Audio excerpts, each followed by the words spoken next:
Wow. What a game. Cavs versus Thunder in the middle of the NBA season. Who would have thought this would have been the game of the year? First of all, who would have thought these two teams would be streaking like this? Who would have thought these two teams would be the top of their respective conferences? The Cavs with just a ever so slightly better record, just as hot as the Thunder. The Thunder with injuries, still finding a way to be the best in the West. An incredible situation and scenario gave us the best game of the young NBA season. Cavs win in stunning fashion. An incredible ending. Things got pretty close towards the end. They were close the whole way. But let me give you guys the rundown, what happened, how it all played out. We'll look at some of the key moments within the game and the key outcomes here. All right, so the Cavs, this is a huge game for the Cavs, a huge win in a major matchup. They got big-time games from contributors like Ty Jerome, Jarrett Allen. Ty Jerome more situational. Jarrett Allen very consistent throughout the game. Huge impact, both defensively and offensively. Dean Wade had some really good defensive stretches, hit a couple of threes. We got impact plays on both sides of the ball from those guys. The Cavs were using, obviously a very deep rotation. Karis LeVert came in, hit a couple of corner threes. Max Strus was big. Defensive stops, challenging shots, having duty of guarding SGA a lot of those, moments throughout the game. It was pretty incredible to see all of that. And, D. Mitch hit some tough shots. Garland, for stretches in the first half, looked incredible. With respect to the Thunder, SGA, it was the SGA show most of the game. There were some stretches, though, where Jay Will was incredible. Isaiah Hartenstein had some huge moments, getting some huge rebounds, giving the Thunder extra chances and coming up with some key, short little teardrop type shots in the paint. So he was really good too. This game was intense. This game had energy. This game had urgency. This game had gravity. These two teams were going tit for tat the whole way. It was like strength versus strength. It was like the Cavs ball movement versus the Thunder's defense and grit. I want to say, after watching SGA throughout this year, I've always been impressed by him, but this game actually more so. His pace that he plays with, the way he dictates pace, right? And he dictates the game flow. Things go as SGA goes. Now, with respect to the Cavs, their bigs were the difference makers. Rebounds, challenging all paint shot attempts, specifically looking at Mobley and Jarrett Allen. The best game of the season for the NBA by far. If you are a pure hoops fan, you got to go back and watch this game if you missed it. This was the best game of the season. Now, the way the game went, Thunder were up 7 after 1. The Cavs were up 3 at half, so they were plus 10 in the second quarter.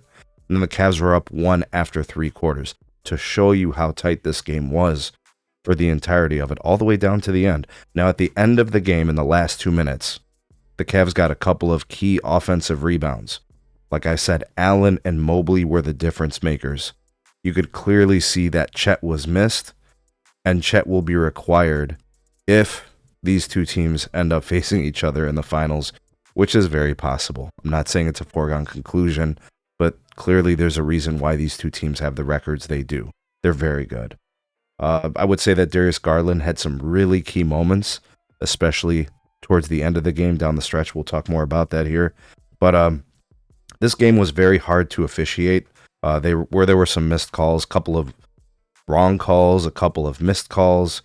Difficult game to officiate, I think, because of the intensity, the way the game was played fiercely on both sides of the ball. Both teams extremely well coached. Play with pride, play hard, every possession. Both sides of the ball, defense, offense. You could clearly see all the players play for one another as a team, right? There was a really key moment, I think, with a minute and a half left, where there was an offensive foul called on Donovan Mitchell, and it was actually reversed after being reviewed. Ended up going in the favor of Cleveland.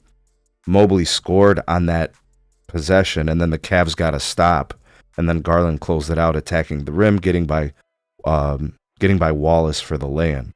Guys, I just want to say, the Thunder are real. That's not a question. This game was contested all the way to the end. SGA is absolutely a legitimate MVP candidate. If he wins MVP this year, I'm good with it. If Joker wins it or if Giannis wins it, I'm okay. Those guys all deserve considerations. SGA is really good. All right.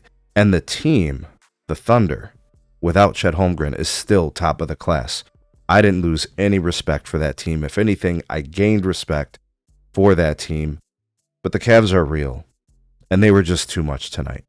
The bigs, Mobley and Allen, the supporting cast coming off the bench, D. Mitch for stretches, hitting key shots, Garland coming through. This is a huge game for Garland. I hope you guys understand that there's a lot of doubts about Garland, and he has been answering those doubts all year. Key moments of games, key stretches of games, the consistency throughout the year. He's playing great basketball. So the Thunder are real, and the Cavs are real. This was the best game of the season, and we may not see another game like this until the playoffs, till there's more on the line. But these guys played their hearts out. This was a great game. I'm telling you, go back and watch it if you missed it. It was excellent. If you're a Hoops fan, you're going to love it. The ending was phenomenal. Things got tight. Things were close. It was great. But I'll kind of end this video by saying this. The Cavs are the best team in the NBA. Maybe the Thunder are if Chet Holmgren is there and active, maybe. But we learned a lot today in this game. We learned that the Cavs are the best team in the NBA, and anybody who says otherwise just simply isn't watching.